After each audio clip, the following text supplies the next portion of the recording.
Zgodnie z tradycją uznaje się, że Wenecję założono w roku 421 po urodzeniu Chrystusa. Według jednej z teorii miasto założyli przedstawiciele Padwy jako placówkę handlową na północnym Adriatyku. Jedną z głównych przyczyn powstania miasta było obronne położenie na wyspach. Na ten teren uciekali mieszkańcy z lądowej części kontynentu, którzy byli nękani przez plemiona barbarzyńców. Najpierw byli to Hunowie, a 100 lat później, w VI wieku, byli to Longobardzi. Z czasem społeczności te połączyły się w jedno miasto, tworząc Wenecję. Wenecja jest miastem zbudowanym na palach. Pale, zazwyczaj dębowe, wbijano jak najgęściej w powierzchnię ziemi, wyrównywano je, a następnie kładziono na powierzchni dwie poziome warstwy desek, na których umieszczano właściwy fundament budynku. Pale, dzięki braku dostępu powietrza, są dobrze zakonserwowane. Niektóre z nich mają ponad 1000 lat. Okej, za mną znajduje się pałac Caoro. K w ogóle w języku, w dialekcie weneckim znaczy tyle co pałac. Caoro to znaczy taki pałac złota. Był on kiedyś pozłacany pewne elementy. Jest to w ogóle jeden z przykładów gotyku weneckiego. Jak widać, dostęp do różnego budynku w tym mieście jest od strony wody. Na początku Wenecja była kontrolowana przez Imperium Bizantyjskie, czyli wschodnią część Imperium Rzymskiego, które pozostało po upadku Rzymu. Aczkolwiek w roku 726 roku Wenecjanie uzyskali niezależność i wybrali pierwszego dożę, czyli władcę republiki. I od tego czasu uznaje się początek Republiki Weneckiej. Przez ponad 1000 lat, od roku 726 do roku 1797, miasto było stolicą niezależnej Republiki Weneckiej, która była jedną z morskich i handlowych potęg Morza Śródziemnego. Z okresu największego rozkwitu Republiki, czyli od stulecia XIII do XVI, pochodzą liczne zabytki miasta.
Za mną znajduje się most zaprojektowany przez hiszpańskiego architekta Calatravę.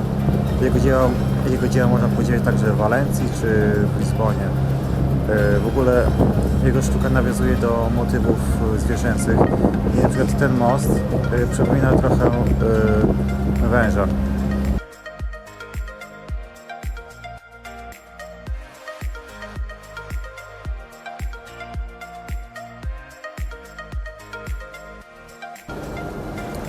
Przy sprzyjającej pogodzie, taka jak jest dzisiaj, kiedy jest tak słonecznie, z Wenecji można zobaczyć góry Dolomity, które znajdują się za mną.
Za mną znajduje się kościół Santa Maria della Salute. Był on zbudowany jako wotum dziękczynne po epidemii dżumy w XVII wieku. Jest to najpiękniejsza barokowa świątynia w Wenecji. Świątynia została zbudowana na bazie ośmiokąta.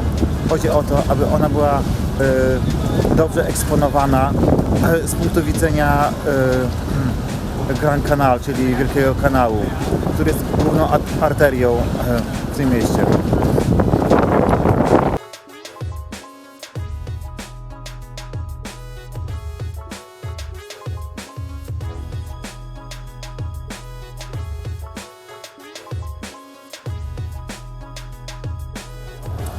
Za mną znajduje się najstarszy kościół w Wenecji. Pochodzi on z XI wieku i został zbudowany w stylu romańskim. Jest to kościół pod wezwaniem San Giacomo di Rialto, czyli po polsku to jest ma świętego Jakuba Apostoła.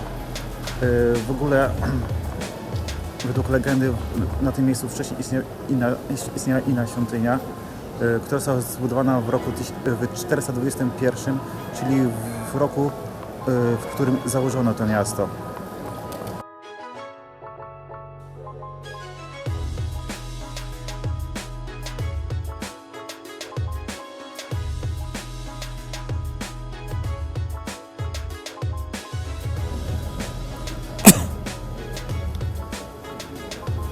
W ten oto sposób Wenecjanie chronią się przed nadmiernym poziomem morza.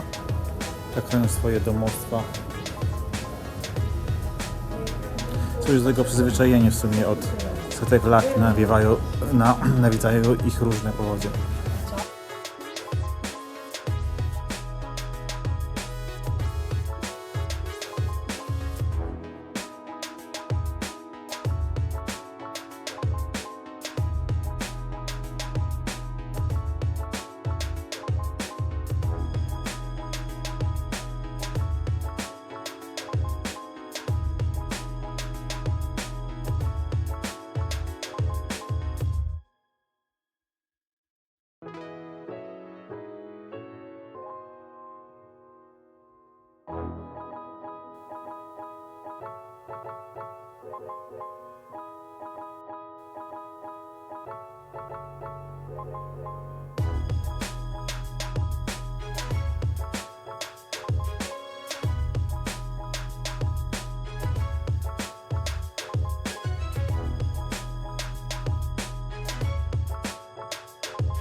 Za mną znajduje się kościół renesansowy z końca XV wieku, Santa Maria del Miracoli. Jest on zbudowany na bardzo małym terenie, ale jest to taka pewnego rodzaju szkatułka. On jest bardzo bogato zdobiony, czy to z zewnątrz, czy z wewnątrz.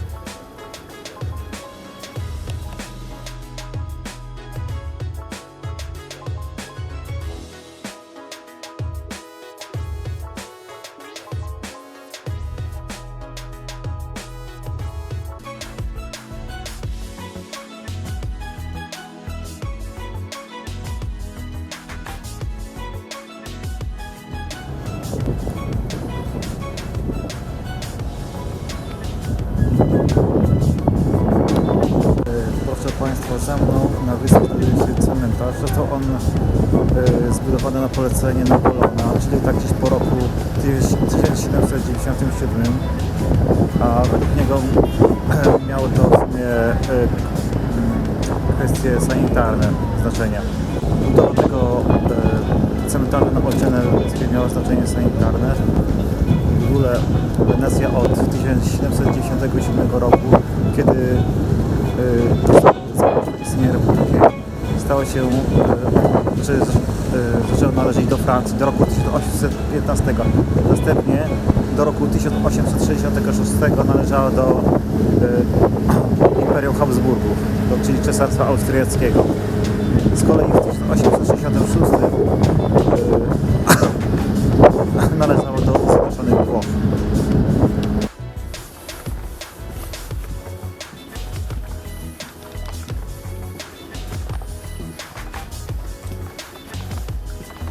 Jakie są te piękne uliczki średniowiecznego miasta Wenecji.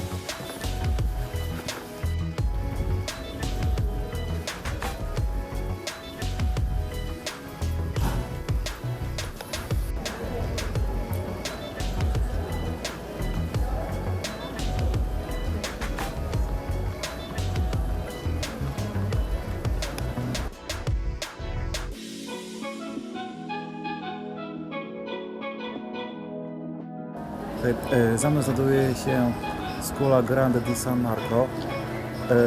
Została on zbudowana pod koniec XV wieku przez tego samego architekta, który zbudował kościół Santa Maria di Mirasol, Pietro Lombardo bodajże. Ten budynek za mną pierwotnie był jednym z mieszkań fundatora tej szkoły. Budynek posiada bardzo udekorowaną fasadę.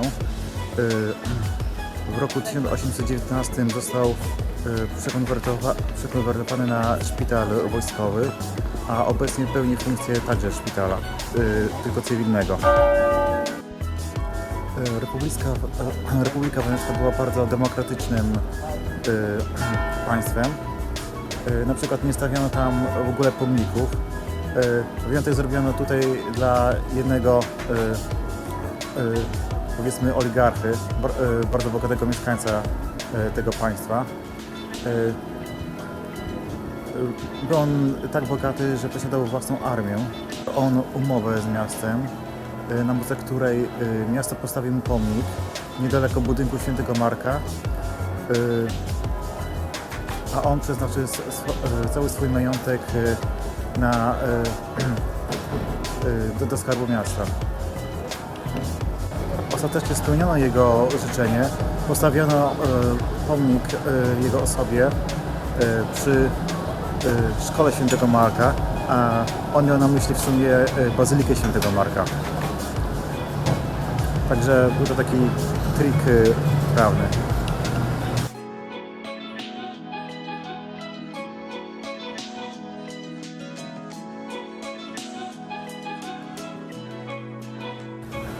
Znajduje się na Campo San Maurizio. Campo to po włosku znaczy tyle co pole. Jest to takie lokalne, kiedyś to było takie miejsce życia lokalsów. W ogóle na tym campo, czyli polu, kiedyś w ogóle uprawiano warzywa czy hodowano zwierzęta. W ogóle we wczesnym średniowieczu Wenecja składała się z szeregu wysp, które nie były połączone mostami i każda wyspa stanowiła odrębną społeczność.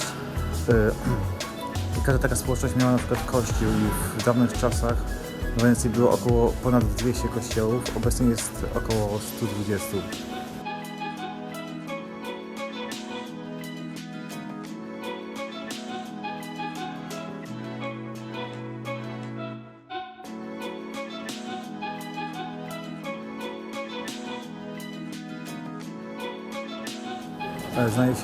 Znajduje się na kolejnym campo, na Campo San Stefano. Za mną znajduje się studnia, a bardziej poprawnie mówiąc jest to cysterna na wodę. W ogóle w dawnych czasach był to specyficzny sposób na zbieranie wody. System ten wygląda mniej więcej tak, że wykopywano specjalną nieckę, którą wykładano materiałem nieprzepuszczalnym, następnie zasypano to piaskiem.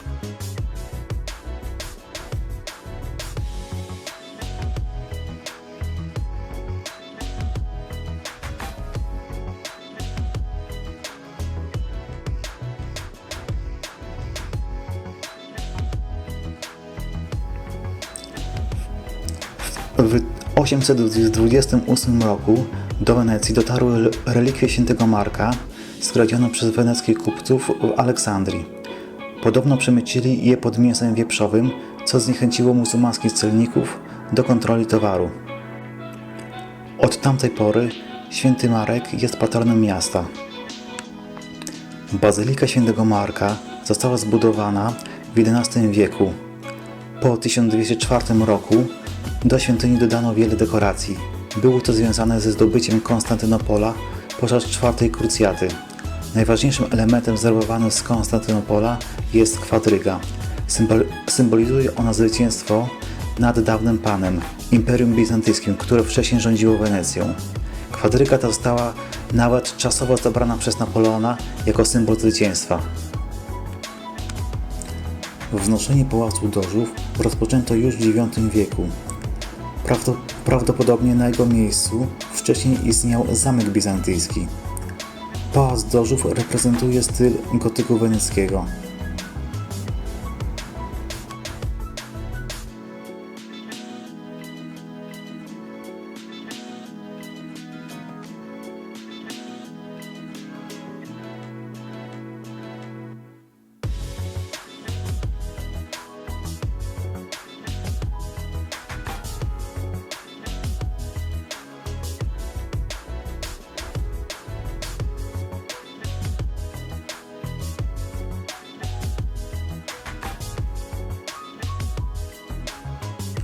Nazwa mostu Weseń, choć brzmi romantycznie, ma całkiem inne pochodzenie. Most ten prowadzi bowiem z Pałacu Dożów, gdzie znajdował się Trybunał Kryminalny, do budynku więzienia.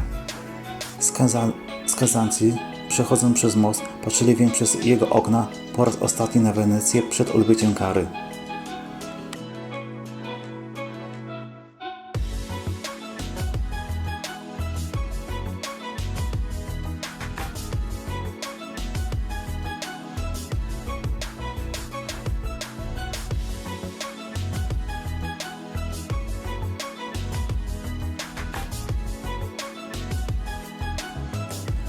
Obecnie trwa budowa systemu ochrony przed przypływami. Projekt ten nosi nazwę MOZE. Słowo to po włosku oznacza także Mojżesza. To wyraźne skojarzenie z opowieścią biblijną o Mojżeszu, przed którym rozstąpiło się Morze Czerwone. W czasie przypływów i sztormów laguna stanie się prawie zamkniętym zbiornikiem z poziomem wody niższym o kilka metrów od morza. Budowa systemu, która zatrzyma napływ wody z Antarktyki do Laguny Weneckiej, trwa od wielu lat.